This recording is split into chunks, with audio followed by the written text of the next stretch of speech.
Con nuestro buen amigo Juan del Amor vamos a conversar hoy acerca de estrés, pero por sobre todas las cosas de la crisis actual. Y un pequeño introito. Estamos muy cerca de las elecciones.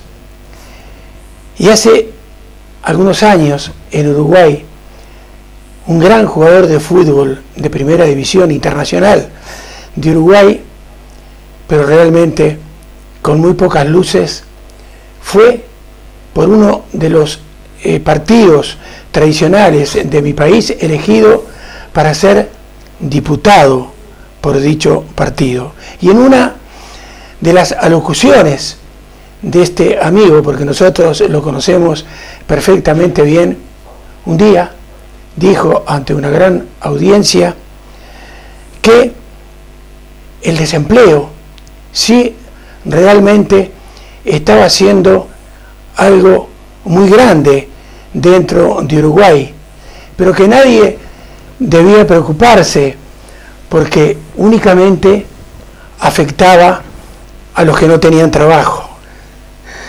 Y no se le ocurrió otra cosa que decir para cerrar de una manera muy inteligente, reitero su alocución, que había estudiado la situación muy bien y que había llegado a una conclusión que estaba seguro todo el mundo iba a estar de acuerdo con él. Y le resumía en solamente 4 palabras. Y dijo, reitero, para cerrar la locución, puede pasar cualquier cosa.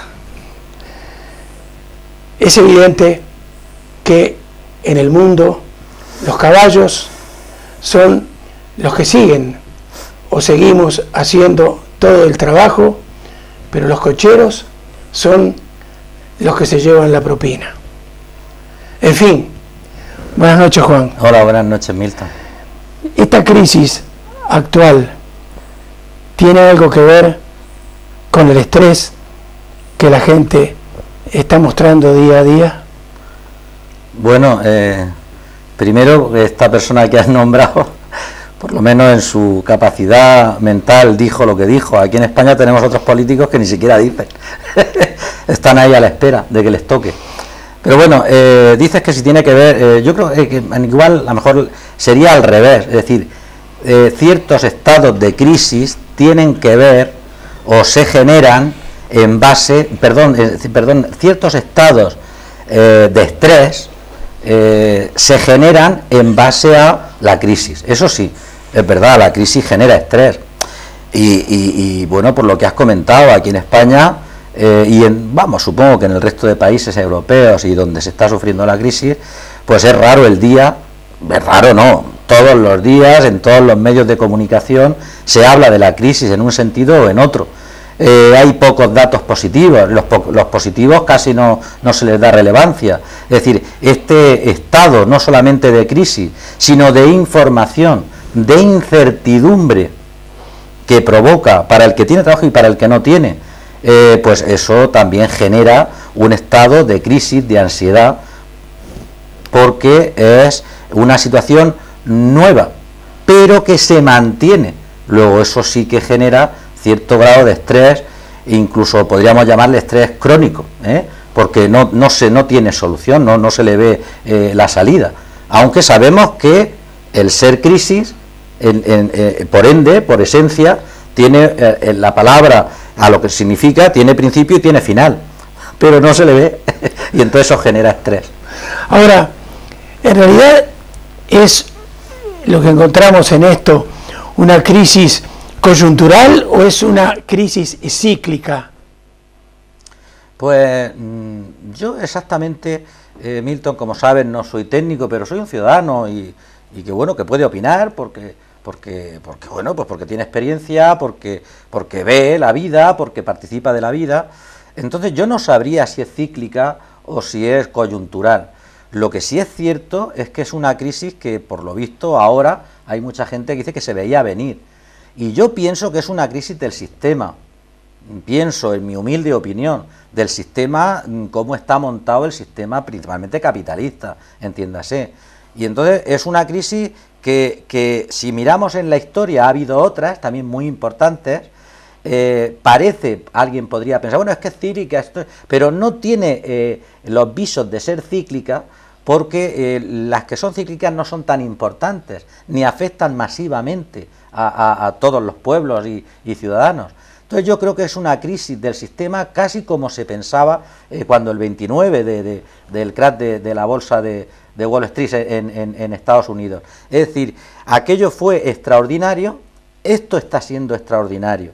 Entonces yo creo que es una crisis del sistema que nos rige a todos, que es el sistema capitalista. ¿Cómo, no sé, cómo pudo ocurrir un descalabro de este tipo? ¿Cómo, por ejemplo, los bancos no lo previnieron? Te refieres al actual, ¿no? Exacto, actual. Bueno, eso de que no lo previnieron es mucho hablar, ¿eh? Las cosas son complicadas y a la misma vez sencillas. Digo complicadas para nuestras mentes y para los que nos movemos en el día a día y con una economía pues casera, familiar, y son complicadas, pero a la misma vez sencillas porque las personas que dirigen los bancos y que controlan el sistema financiero pues piensan de otra manera. Y me explico. Es decir, los bancos, algo tan sencillo como que cogen dinero, que es nuestro dinero, el mío, el tuyo, el otro, y es un dinero privado. Y con ese dinero ellos cogen y actúan, invierten. Con ese dinero ellos invierten, ellos ganan dinero con tu dinero y te dan una mínima parte. Claro, lo que hacen ellos con mi dinero, con el mío y con el otro y con el otro y con el otro, está descontrolado, se ha descontrolado. Y luego han cogido y han hecho inversiones que supera su capacidad de liquidez, es decir, de dinero contante y sonante, y han invertido lo que no tienen, eso por un lado. Han cogido también,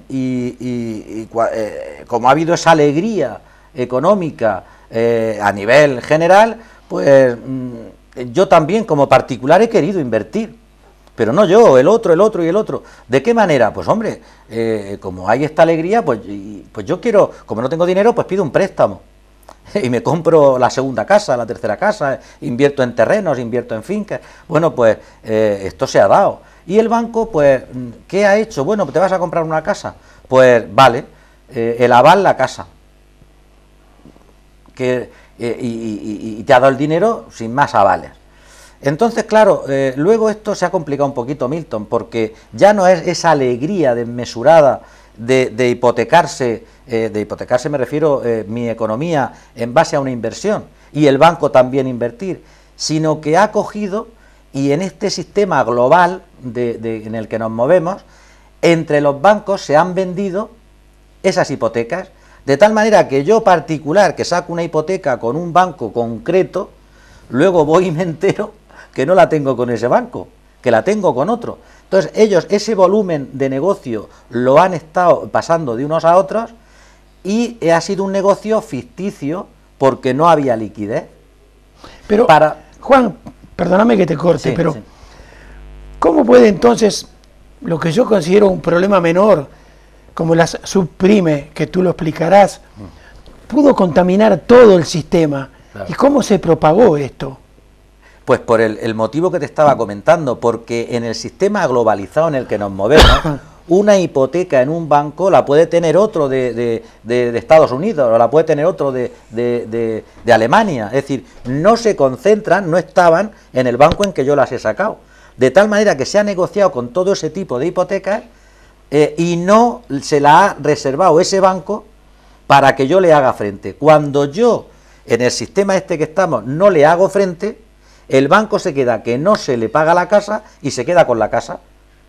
Porque yo ya no puedo negociar con mi banco que yo saque la hipoteca, porque ya no la tiene ese banco, la tiene otro, que yo le importo un bledo.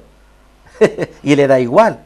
Por eso estamos viendo casas que las tienen los bancos y estamos viendo en la tele que se las han ocupado, que están destrozadas, porque no tiene dueño. Pero lo malo de esto no es solamente eso, Milton, es que ese dinero que era privado, porque ese banco ha utilizado ese dinero privado y ha perdido ese sistema financiero, y no estoy hablando de España, estoy hablando que empezó en Estados Unidos, pues han cogido los estados y por el arte de birli-birloque, es decir, en plan de magia, ese dinero que era privado, los estados lo han convertido en dinero público, de tal manera que me afecta a mí, que yo no he hecho ningún tipo de inversión. ¿Cómo lo ha convertido? ¿Dónde está la magia? Pues los estados dicen, para que no fracase el sistema financiero, inyectamos dinero a los bancos líquidos. Porque claro, imagínate que como no tienen dinero líquido y tienen casas, que todos fuéramos al banco mañana y dijéramos, yo quiero mi dinero. Pues no lo tienen. No lo vamos a hacer, claro. Ya se hizo en su momento, pero en el 29, ahora no. Entonces los estados cogen y le dan dinero líquido a los bancos, de tal manera que esa deuda privada se ha convertido en pública. Eso es magia. Y a todos nos afecta ese sistema. Pero para colmo, y voy terminando, como ha habido esa alegría económica, las mismas administraciones también han gastado alegremente. Luego las mismas administraciones han gastado más de lo que tenía, y esto basta con una casa particular. Yo no puedo gastar más de lo que entra, no puedo. ¿Qué han hecho las administraciones? Los estados han gastado más de lo que les ha entrado, por eso el déficit que tienen y por eso el endeudamiento que tienen. Entonces tienen que pedir más préstamos, sacando deuda al mercado. A ver si te entiendo, porque soy tan duro como el político uruguayo. Sí. Al fin y al cabo, entonces los bancos han dejado de prestar dinero, pero estaban prestando un dinero que no tenían liquidez y prestaban igual. Claro, claro. Eso es lo que me estás queriendo decir. Claro, porque ese dinero a fin de cuentas tampoco se veía. No se veía porque tú ibas a comprar una casa y te prestaban un dinero que tú no tenías, no lo veías. Y daban la casa en aval. Pero claro, esto en una persona no pasa nada. Pero en un sistema global, en un sistema capitalista global, en donde se gasta más de lo que entra, sí que afecta, y nos afecta a todos. Se ha convertido algo privado en público, y para colmo los estados están endeudados, y las administraciones están endeudadas, nuestros ayuntamientos están endeudados, porque han gastado más de lo que les entra, y no han gastado más en inversiones productivas, no, han gastado más en gasto corriente, es decir, que ya no vuelve. Claro, y eso ha pasado con nuestras administraciones regionales, con la nuestra, esto es la acabose, ese es un endeudamiento ya atroz, y eso ha pasado con el Estado. Ahora, cambiando un poco las torbas, estaba pensando en China, con sus 1.000 y pico de millones de habitantes, pero es una nueva economía importante. ¿Puede ser China la nueva economía dominante que termine con el dominio de los Estados Unidos, o es apenas un tigre de papel, diría yo, que va a caer con la crisis actual? Mira, si somos 7.000 millones de personas en el mundo, China van por los 1.500, creo. Tela, Tela. Es una economía controlada. Yo no estoy diciendo, y que si alguien me interpreta así, bueno, está en su derecho, pero yo no lo digo, que el sistema ideal es el de China. Pero lo que sí estoy diciendo es que el sistema capitalista sin control está produciendo lo que está produciendo, y que lo que es el mundo occidental no está poniendo controles al sistema. Es decir, no está siguen los paraísos fiscales campando por sus viñas, sigue habiendo fraude fiscal campando por sus viñas, siguen a nivel de política, sobre todo la que nosotros conocemos, sin tener tampoco un control. Y por decir un ejemplo, cualquier concejal de turismo o de fiestas de un pueblo de tercera gana más que un médico, que un profesor, eso está claro. Es decir, eso no se controla, no lo controla nadie. Y además estamos cargando las tintas, para mí algo, de verdad, Milton, te lo digo, para mí es lo peor. Y claro, alguien dirá, bueno, ¿qué va a decir este hombre? Bueno, vale, lo digo y lo razono.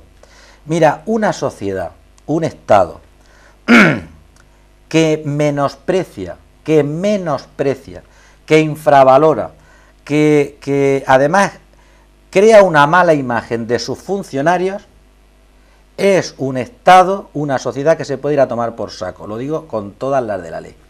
Porque una sociedad que no mima a sus médicos, una sociedad que no mima a sus maestros, una sociedad que no mima a sus ciudadanos que están pendientes de servirle, esa sociedad muere, esa sociedad va a pique, esa sociedad está rompiendo valores y además eso es fruto de políticos mediocres.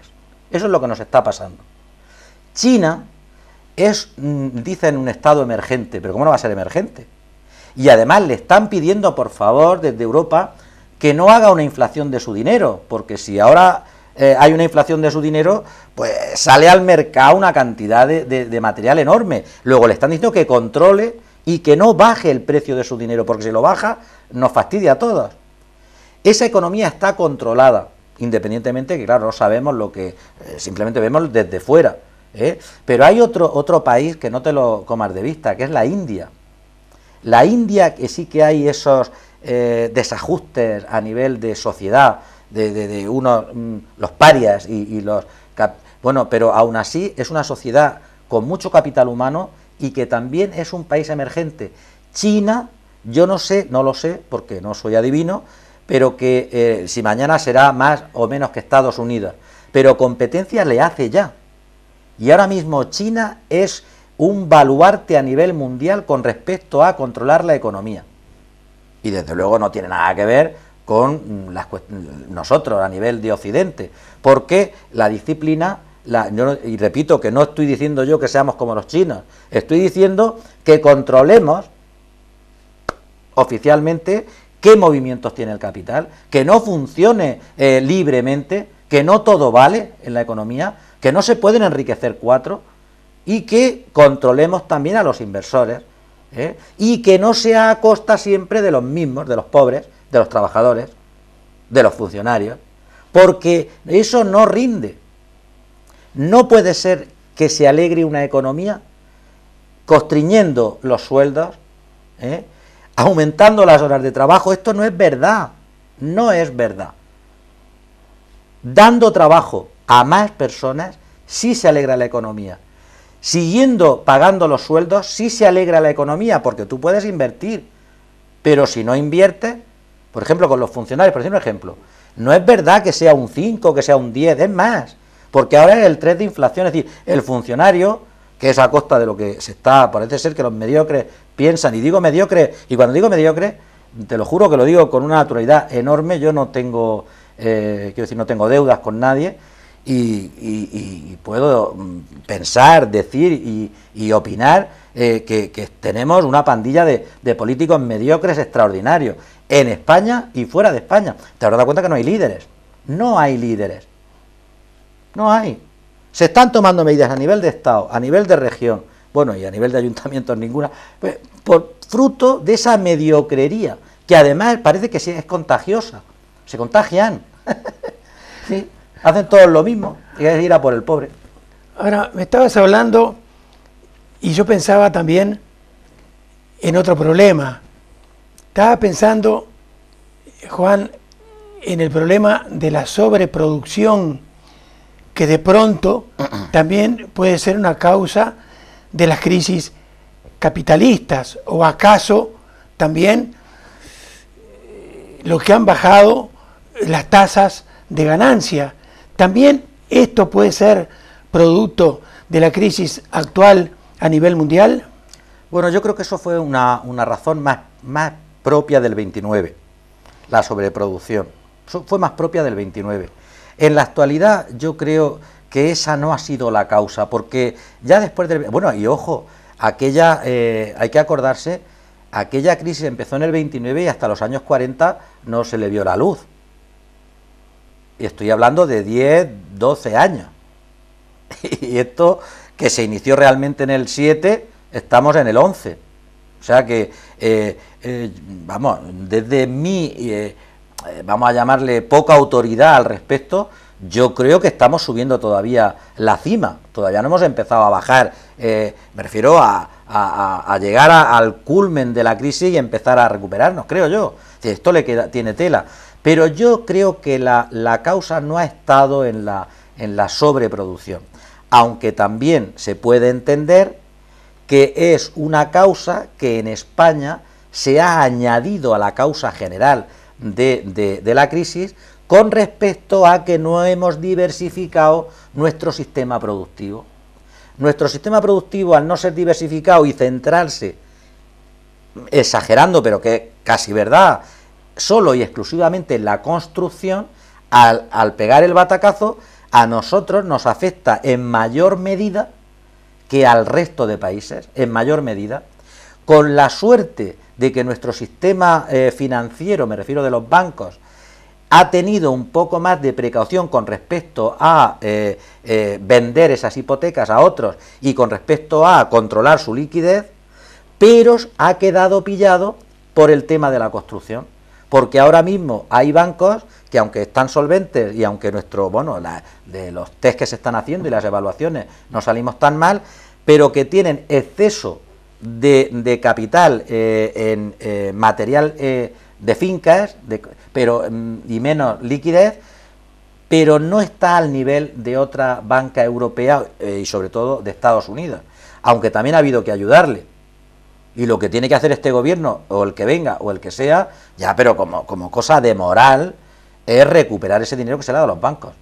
Pero nosotros no ha habido exceso de producción, me refiero a la crisis esta, sino que ha sido el mismo sistema capitalista que ha abusado, que se ha gastado más de lo que se tenía, de que no hemos sido previsores y nosotros concretos, que nuestro sistema productivo ha sido monocolor, es decir, ha sido basado en la construcción y no se ha diversificado, que yo creo que estamos aprendiendo y que se diversificará en el futuro. Juan, el hombre tiene ambiciones económicas, el hombre tiene ambiciones políticas, y si nosotros situamos el que la crisis comenzó por allá en España, por el verano del 2007, hace ya 4 años casi, ¿por qué entonces, Juan, siguen apareciendo bancos con problemas? Sí, ¿en España te refieres? Bueno, pues porque realmente no ha habido una evaluación exhaustiva de cómo esos bancos se movían, cuál es su liquidez y qué capital tienen. Lógicamente, si tú estás prestando, tienes que tener una reserva de capital. De hecho, como todos hemos estado entendiendo, porque lo hemos visto, para hacer frente y ser fuertes se han unido un montón de cajas de ahorro, que se han unido. ¿Por qué? Porque al unir deudas y capital, pues se hace frente con más autoridad, con más fuerza a la situación. ¿Por qué se están descubriendo? En España, de momento, yo creo, no soy analista, pero por los estudios y evaluaciones que se están haciendo, el sistema financiero en España no corre tanto peligro como ha sufrido en Estados Unidos y en otros países. Aún así, también hay que entender que, que a veces se descubren que no todas las cuentas, no es oro todo lo que reluce. Es decir, y además es poco entendible que aquí en España pocas entidades, algún corpúsculo como entidad y han sido de cajas de ahorros, pues todos tienen beneficios. Hombre, no tanto como quisieran ellos, no tanto como otras veces, pero todos tienen beneficios, lo que significa que no irán tan mal. Lo que pasa, yo entiendo que ahora mismo es muchas viviendas, para centrarnos en detalle, la que tienen y menos liquidez. Como tampoco hay expectativas generales de que esas viviendas se paguen, y tampoco hay una voluntad, y yo creo que eso lo sabe cualquiera persona o familia que se haya querido comprar su primera casa, en Murcia me refiero, quien haya querido comprar su primera y haya dicho, bajarán los precios. ¿Alguien ha visto que hayan bajado? Bueno, en la tele, en la tele bajan, en los periódicos bajan, pero vete a comprar una casa. ¿Qué significa eso?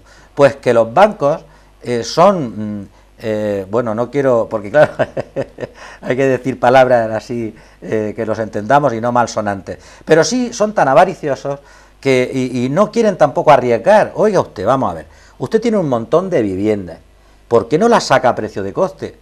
Porque ya las saco y aún perdemos, pues pierde, tío, pues tanto, si ganas siempre, sácalas a otro precio. Y no tendrás tantas casas con ocupas, no tendrás tantas casas destrozadas y tendrás a familias que podrán acceder a ese tipo de vivienda.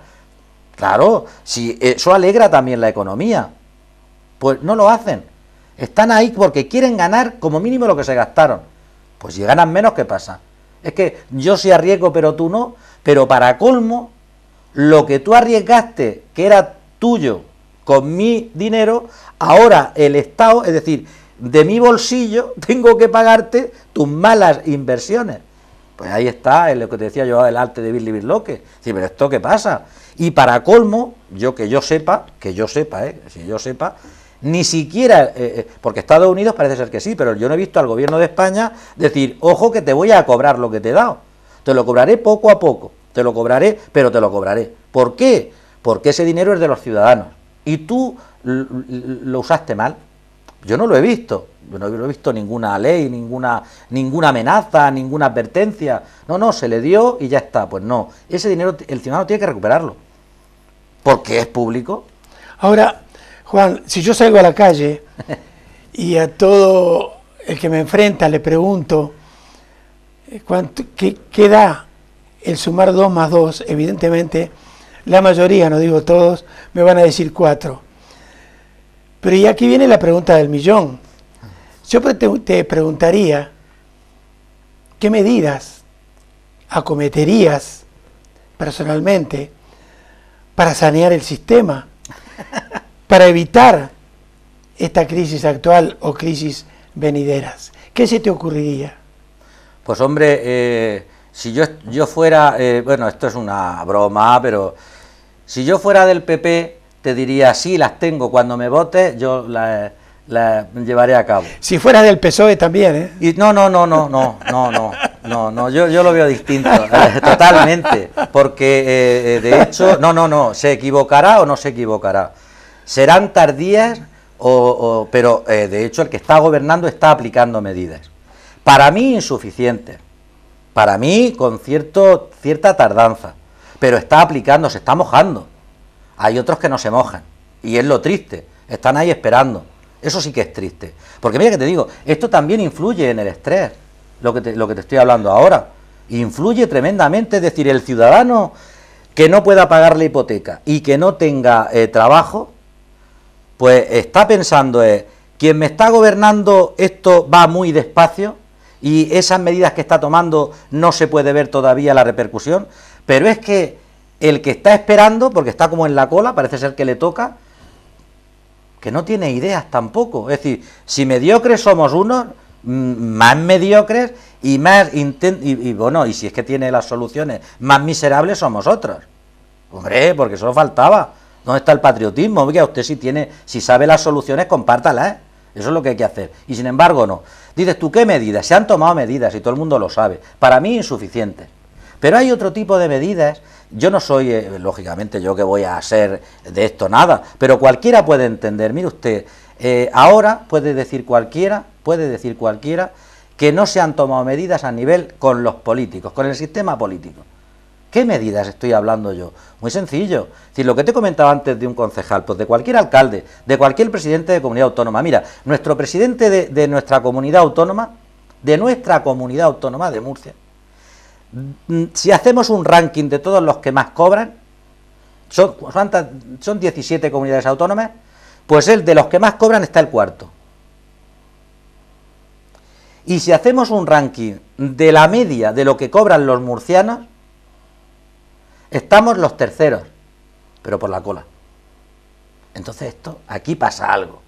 Es decir, una persona que empezó ganando, voy a hablar en pesetas. Cuando Ramón Luis Valcárcel, el presidente de nuestra comunidad, entró de presidente de la comunidad, empezó ganando al año 7,5 millones de pesetas. Y hoy gana 14,600,000 pesetas. Tela, Es decir, aquí falla algo. Es decir, ¿cómo no hay medidas desde el gobierno central y autonómico que regularice los sueldos de los políticos? Tiene que haber. Ahora mismo, Milton, el primer problema para los españoles, según se manifiesta en el CIS, que es una encuesta de opinión oficial, es, primero, lógicamente, el paro. Sí, esto es normal. Pero el segundo son los políticos. Cada vez se cree menos en los políticos. Pues entonces, o se ponen las pilas, o esto pasará algo. Es decir, nosotros estamos donde estamos porque se han gastado, porque no han sido buenos gestores. Oiga, usted va a tomar por saco. Y tienen que ser así, pero que se regularicen. Yo no he visto que haya medidas para... Mira, hay un fraude fiscal que es extraordinario. No hay medidas contra el fraude fiscal. No se han tomado medidas a nivel mundial con respecto a los paraísos fiscales. No se han tomado medidas. No se controla el capital. Hay que controlarlo. Entonces, otro tipo de medidas, en España hay que sanear las arcas, porque hay que sanearlas. No puede seguir permitiéndose a las administraciones endeudarse y gastar más de lo que les entra. No puede ser, porque usted no lo está haciendo bien. Pero como, te repito, estamos gobernados por mediocres, y yo lo digo sin insulto, estoy calificando, estoy haciendo porque es la verdad. A nivel mundial. Sí, no, pero bueno, ya, pero eso está muy bien. A nivel mundial está clarísimo, porque si ya Obama creó un poquito de expectativa, llegó a donde iba hace ya tiempo. Es decir, aquí no hay líderes, pero que tomen el toro por los cuernos y que no los hay. Pero me refiero que eso es muy fácil, Milton. Pero yo, tristemente, aun apreciándolo, tengo que empezar, mi alcalde lo veo mediocre. Mi presidente de la comunidad autónoma lo veo mediocre, y mi presidente de la nación lo veo mediocre. Es así. ¿Por qué? Pues porque no hay fuerza, ni hay, y la mediocrería, esa también quiero especificártela, no es porque en sí mismos sean mediocres. Hay otra razón, Milton. No puede ser que todos los políticos que están mandando se vayan sacudiendo el polvo de la responsabilidad por donde pasa. La culpa, si está en la derecha, son tres palabras. La culpa, Zapatero. Vale.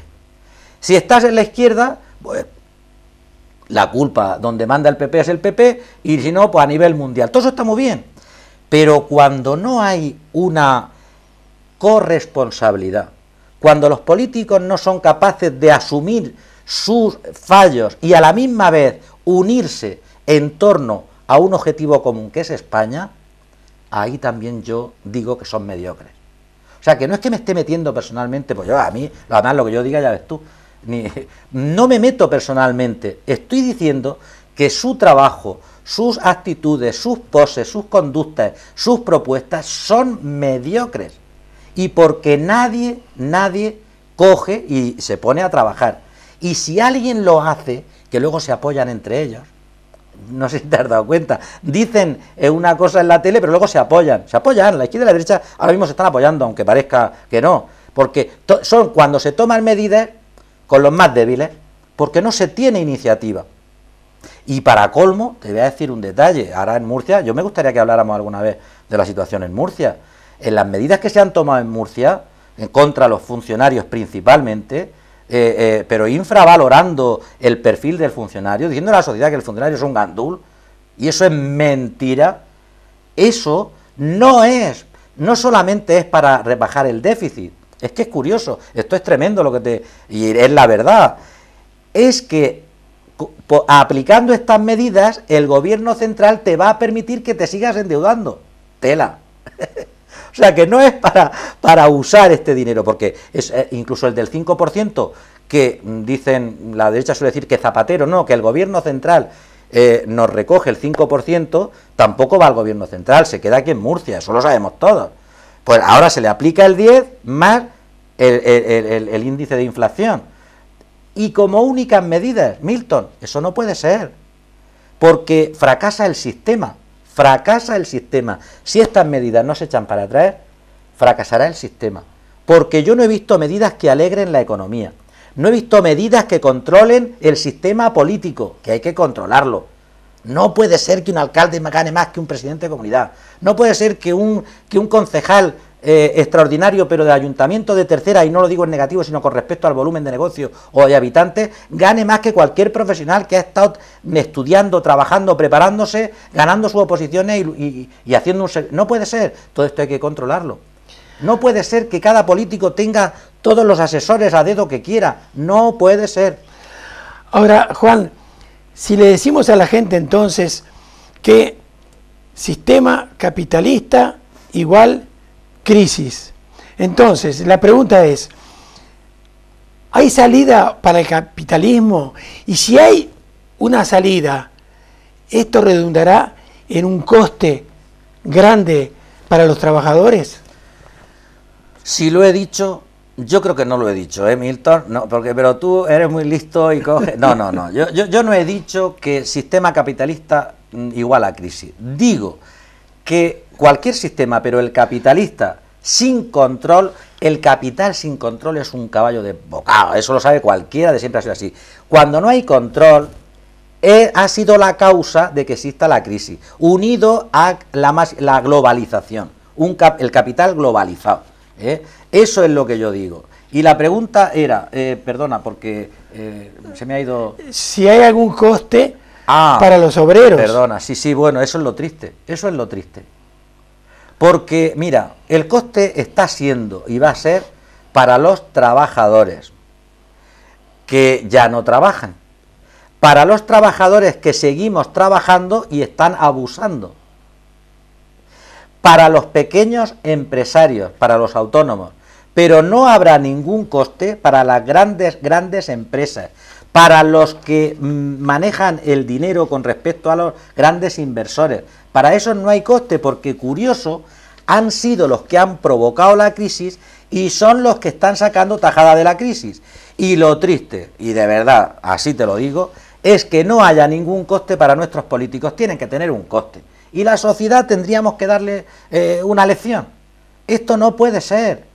Y te digo al respecto, lamento que mi presidente socialista no esté tomando más medidas socialistas con respecto a controlar, repito, todo el dinero público que se mueve por cuestiones políticas, que hay que controlarlo, que no haya puesto las pilas al sistema financiero con respecto a que tenga que devolver lo que se le ha dado, así lo digo, que no ponga más empeño en reducir el fraude fiscal, así de claro, que no ponga más empeño a nivel mundial para controlar esos paraísos fiscales y que lo diga y que sea público, y que vamos a colaborar todos o ninguno. No puede ser que ellos digan, bueno, si es que yo, y además queda muy bien, me voy a rebajar el 15%, o como aquí, bueno, aquí me refiero, la verdad, y perdonar, pero yo no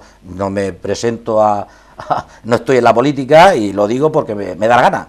No puede ser que de mi ayuntamiento digan de forma anécdota, como una anécdota, en Navidad mi 5, mi 10% para Cáritas. Por Dios bendito, eso es una ridiculez, eso es una ofensa. Eso, tú eres administración, tú tienes que tomar otro tipo de medidas, tú tienes que alegrar esto, tú tienes que responsabilizarte. Es decir, tú no puedes decir, no digo ya a nivel local, sino a nivel nacional y regional, me bajo el 10 porque me apetece. No. Emite leyes. Claro que sí, decretos, y a ver quién no te apoya, y que lo sepan los españoles. ¿Qué partido apoya o no apoya a que los políticos se regularicen los sueldos? A que sean iguales que los trabajadores con respecto a lo que cuándo van a tener su pensión. A que el kilómetro le valga lo mismo al político que al maestro, que al que se... Eso es así. ¿Cómo me van a pagar a mí 0,20 céntimos por kilómetro y a un político le puedan dar varios euros por kilómetro? ¿Pero esto de qué va? Que tú puedas tener aquí como... Y lo voy a decir porque creo que el político puede ir a pajera abierta. ¿Pero esto qué es? ¿Tú qué te has creído? Estamos en crisis y no se enteran. La crisis nos tiene que afectar a todos.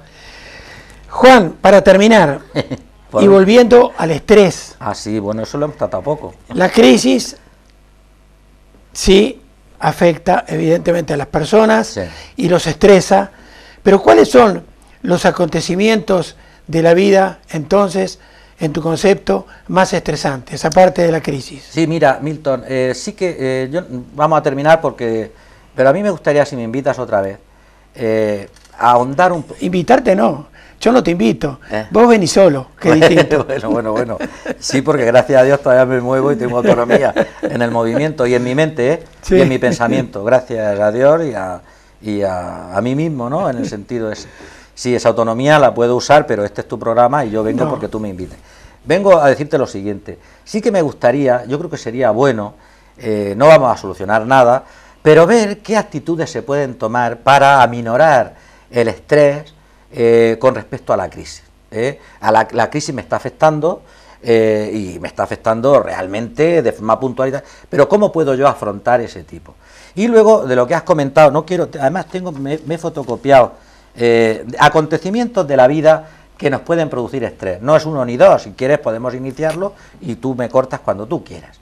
Mira, hay acontecimientos que están relacionados con las cuestiones de relaciones personales y otros acontecimientos de la vida. Pero antes de empezar, decirte, Milton, que realmente luego tiene que ver con la persona en sí mismo. Es decir, los mismos acontecimientos no afectan igual, no son igual de estresantes para una persona que otra. Por ejemplo, uno de los acontecimientos cotidianos que puede estresar a nivel relacional es el compromiso de pareja, ¿verdad? ¿Por qué? Porque uno no tiene compromisos de pareja todos los días. Es decir, uno adquiere un compromiso de pareja, bueno, no sé la intención de cada uno, yo voy a decir la mía, ¿no? Yo cuando tuve el compromiso de pareja con Marisol, y creo, estoy convencido, ella también conmigo, en principio fue un compromiso para toda la vida. Eso no quiere decir que otros tengan otro tipo de compromiso. Vale. Entonces, te lo digo esto porque es un acontecimiento estresante en sí mismo. ¿Por qué? Porque es nuevo, porque es un cambio, porque uno cree que está preparado, pero tiene que prepararse. Entonces, eso en sí mismo es un acontecimiento que muchas de las personas pasamos y es estresante. ¿Cómo a cada persona nos afecta? Pues eso habrá que verlo. Que se empieza y se termina, sí, es una estresante, pero debe de aminorarse en esa adaptación que uno hace a esa vida nueva de pareja. También dicen los expertos que cuando uno llega a formar parte de un colectivo, pues por ejemplo, pues que va a una asociación o que uno cualquier tipo de colectivo o de grupo, el hecho en sí mismo de entrar a formar parte, de que te admitan, de ver qué reglas tienen, de trabajar con él, eso también es otro acontecimiento estresante. Eso tiene que ver con las relaciones humanas, ¿verdad? Luego, porque no se me olviden, hay otro tipo de estrés que, claro, habría que desarrollarlo más, pero en el sentido que tú me lo has preguntado, que está relacionado con el trabajo. Es decir, hay un estrés laboral. Hay distintos tipos de trabajo, es decir, vamos a ver, yo hablo del mío, pero se puede hablar de otros tipos de trabajo. Es que el médico no tiene, y si lo pones en urgencias, por ejemplo, pues es un estado estresante, además fuerte y terrible, ¿no? Aunque a veces ellos tengan expresiones que parecen que están minimizando, pero es porque el estado de estrés es importante, pero no puedes llevarlo hasta el extremo, porque entonces no trabajas bien.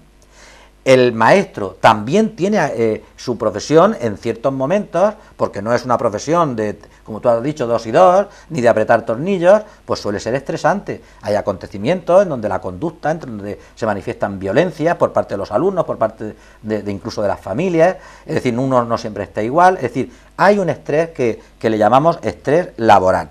Y luego hay otro tipo de acontecimientos de la vida que solemos tener, que en sí mismo también pueden ser estresantes. Por ejemplo, cuando te va a nacer un hijo, o te nace un hijo, ¿verdad? Son acontecimientos cotidianos, pero que producen cierto estrés que se puede controlar, dominar, y luego algunos acontecimientos de este tipo pueden tener luego un estrés que se alarga un poco en el tiempo, pero que se puede controlar. Hay otros acontecimientos, por ejemplo, sencillicos, como puede ser una mudanza de una casa, como puede ser pues cuando alguien lleva un tiempo estudiando y se va a graduar. Es decir, estos acontecimientos producen estrés. Hay otros que nos van viniendo también en la vida, y hombre, y es bueno vivirlos. Bueno, me refiero porque es seguro, y por otro lado eres tú el que lo vive, en ese sentido lo digo.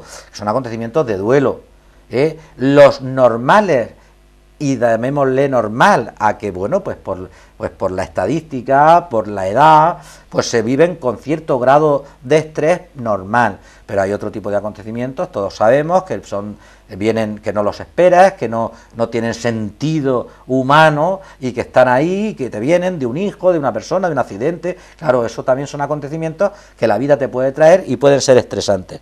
Hay otros, pues que son los típicos a nivel cotidiano de la vida, que tampoco te pueden traumatizar, pero que los tienes ahí. Pero incluso, ¿qué te voy a decir yo? Pues hasta situaciones de vecinos, a no ser, Milton, que sean ya tipo crónico, como por ejemplo, vamos a decir un ejemplo, imagínate que debajo de tu casa ponen un bar, y ese bar, ese ambiente no te deja dormir, pues una noche no pasa nada.